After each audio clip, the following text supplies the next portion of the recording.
Okay, hi there. I am putting JKS Quicker Disconnects on my TJ, and there they are. Um, One thing that they don't tell you is how difficult it can be to remove those little buggers. So, the lower one wasn't so bad. It's a T55 on one side and 18 millimeter on the other side.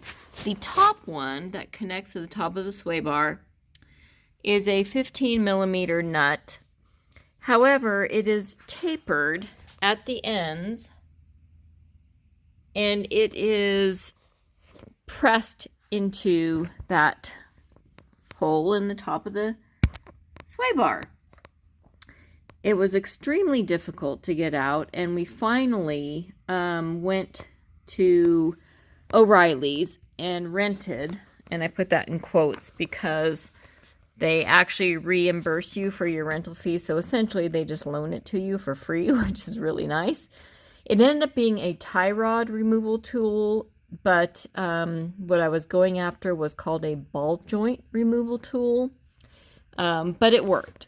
So it basically has a fork that fits in here, and then it's got a bolt on the top that presses down when you rotate it with the socket and pushes it out.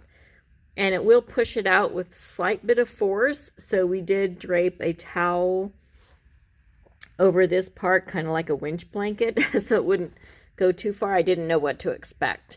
I will link the video to how I found out about this below in the description box. It was a very helpful tool. So I thank OCD, I forget the name of his channel, but I will link it below. It was great advice and it saved us. So now I'm out here and I'm going to put on the hardware to put the current JKS disconnects in place. I did pick up some paint, although these are in very good shape, but I did spray paint that piece there, and I took a brush and brushed out the hole. The rust that was in there was strictly just from the bolt. It wasn't any rusted of that piece of metal.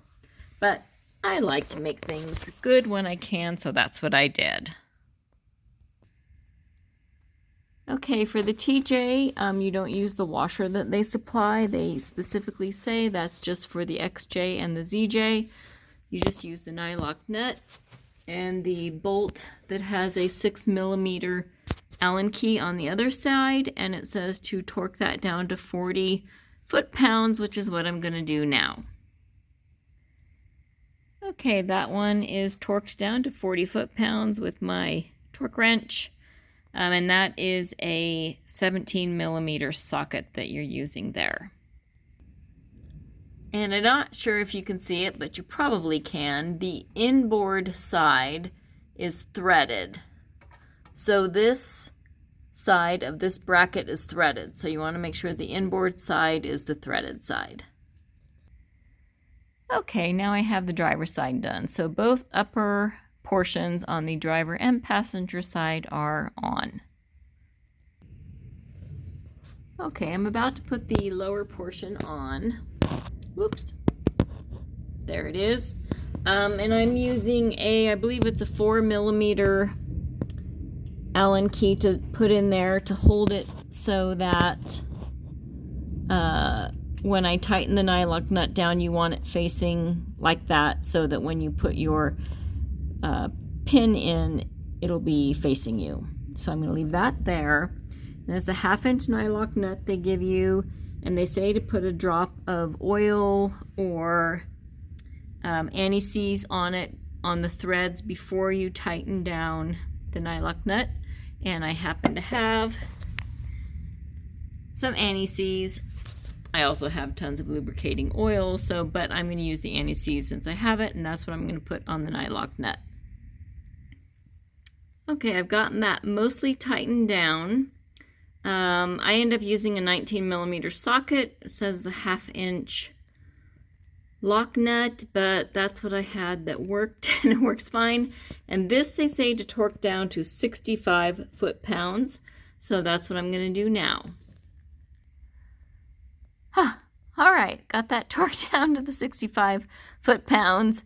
It takes quite a bit to hold the Allen key in there and torque it at the same time.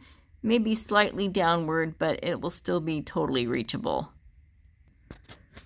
And then they give you this little plastic bushing thing here, and that just slides on afterwards. That keeps the link in line and away from the metal here. Hey, I'm over on the driver's side now, and putting this Allen key all the way through and hooking it on the top of that coil actually works really well for keeping it in place while I crank on that nut. So there you go. Okay, I've got my disconnects adjusted to where I want them, and I tightened the jam nut. Now you're putting on the last bolt with the, I don't know, sawtooth washer, whatever it's called, and the Loctite that they supplied I put on there, and it just feeds through this threaded end. And you use a 6mm Allen key like you did before, and that's what I'm tightening up right now. Ta-da! They're done! Yay! The only thing we haven't done yet is tap the frame here somewhere to hold this up out of the way while we're on the trail and it's disconnected, but I needed, we only had metric taps. So we're going down to get a SAE tap set to do that, and we'll get that done. It's not urgent because I don't have plans right now of going off-road at the moment. So I have it set pretty much exactly where it was on the stock sway bars links. So that's, I took a picture before, and that's pretty much where they were. So that's where I'm gonna leave it. Yes, that is Wile E. Coyote on our truck. So there's the driver's side. So yay, I'm all happy now because I got that all done mostly by myself with some help from my husband trying to get those stupid original ones off. But there we go, we're done.